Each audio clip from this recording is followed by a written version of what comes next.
Once upon a time, there was a place called a record store, and in there we would go to flick through the racks of CDs and vinyl.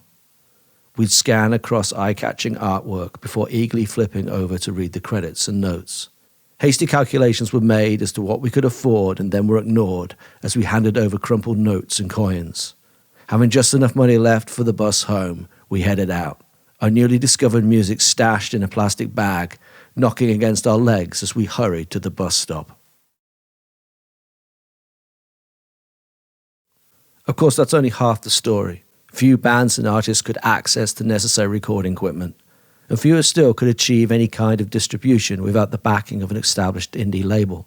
The markup on CDs was criminal, and such was the power of the major labels. Cultural juggernauts like MTV's Daily Rotation and payola scams meant the industry could force-feed us selected artists. Affordable recording technology and distribution, coupled with the discoverability of streaming's algorithm-driven playlist-based ecosystem, means we hear a much wider variety of artists and bands than we used to. There are indeed things to celebrate in this new era of access and accessibility, not least as it arrived in the aftermath of torrent and file share, and Apple's legitimizing of lossy codecs and download, rendering music cheap and disposable. But while the major labels' revenues may be returning to the price-gorging glory days of CDs, the independent music scene is still scrambling for value. Streaming has done little, if anything, to improve the value perception of unsigned and grassroots music. And Spotify, ever the leader in all things good, bad, and ugly about streaming, is set to make it much worse. Starting in early 2024, tracks must have reached at least 1,000 streams in the previous 12 months in order to generate recorded royalties. Spotify clearly wants to downplay the negative impact of its new royalty threshold, explaining, 99.5% of all streams are of tracks that have had at least 1,000 annual streams.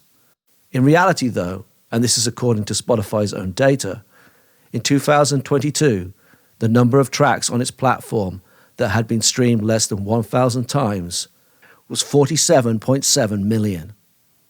With that in mind, when we consider how many more tracks are likely to fall short of Spotify's new royalty threshold, the number of artists that will be financially disenfranchised is massive.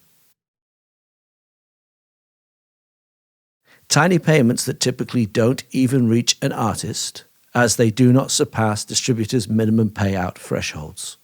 While it is true that distributors like DistroKid set a minimum payout threshold, Spotify is not doing this. It is not putting royalties to one side until tracks reach a streaming threshold.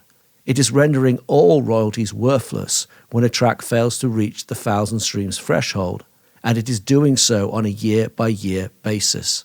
If a track earns 900 streams in year one, the streams will be deemed worthless. If that same track earns 900 streams in year two, the streams will be deemed worthless. If an artist has 20 tracks, each earning between 500 to 900 streams in year one, all of those streams will be deemed worthless, and so on for year two, year three, and onwards. The artist will earn nothing. Modernizing our royalty system to drive an additional $1 billion towards emerging and professional artists. The implication of Spotify's self-described drive toward emerging professional artists is clear. Any artist who struggles to achieve 1,000 streams a year per track cannot be very good.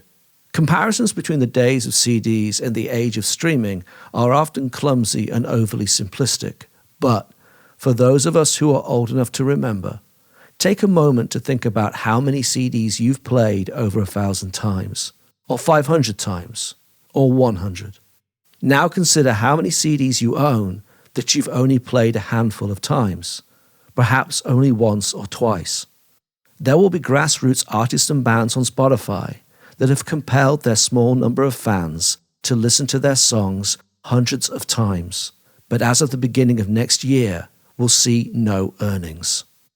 $40 million per year, which could instead increase the payments to artists who are most dependent on streaming revenue. Spotify is eager to present this new royalty threshold as good for independent artists. But when we consider that only 1% of the artists on Spotify account for around 90% of the streams, it becomes clear that the overwhelming majority of the purported 40 million will go to major label artists.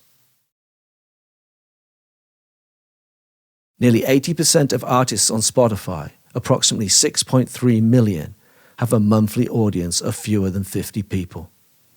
It is astonishing how little is made of the fact that an entire generation of music makers were financially disenfranchised by torrent and file share.